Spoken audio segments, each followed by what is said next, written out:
বিয়ে মানেই মেয়েরা নাকি রাতারাতি পর হয়ে যায়। আচ্ছা বলো তো, একদিনে কি সব পরিবর্তন হয়ে যায়? শ্বশুরবাড়ির প্রতি যেমন কর্তব্য থাকা উচিত, ঠিক তেমনি যে বাবা মা আমাকে এই কর্তব্য বোধটা শেখালো, তাদের প্রতি সমান দায়িত্ববোধটা কি আমার কর্তব্য নয়? এবার আসি বোনের বিয়ের পরদিন। সেদিন বোনের বিদায় ছিল। বোনকে একে একে সবাই মিলে আশীর্বাদ করে দুজনের হাত এক করে শেষে শ্বশুরবাড়ি পাঠানো হলো।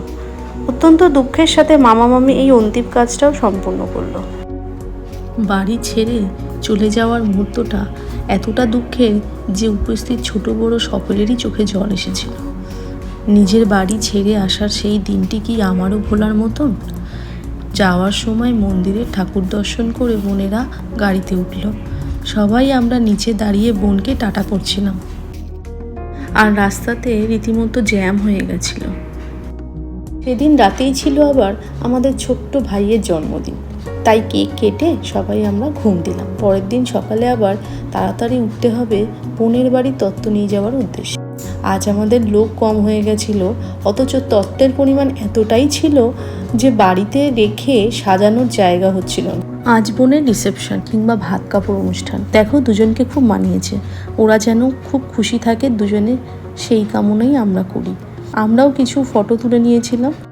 বাড়ি গিয়ে একটু রেস্ট নিতে না নিতেই আবার রাতের জন্য রেডি হয়ে নিয়েছিলাম রিসেপশনের জন্য। পৌঁছেছিলাম একটু লেটে, তবে মজার কোনো কমতি হয়নি।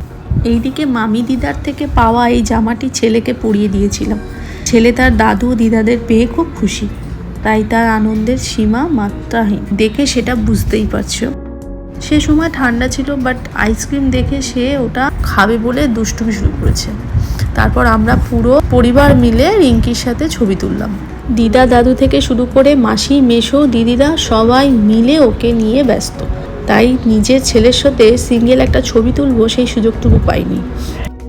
তারপর ওর এনার্জি শেষ হতেই রাতের ঘুম পেতে ওর বাবা ওকে ঘুম পাড়ানো, আর আমরা খাওয়া দাওয়া সেরে বিয়েবাড়ির নানান রকম গল্প আড্ডা করে খুব ভালো দিন কাটালাম।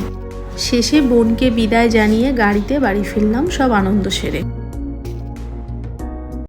বাড়ি এসে ওর পিঙ্কি মাসির আদর আর আমার সাথে কিছু ছবি তুললাম ছেলেকে নিয়ে। ব্লগটি শেষ করলাম আজ।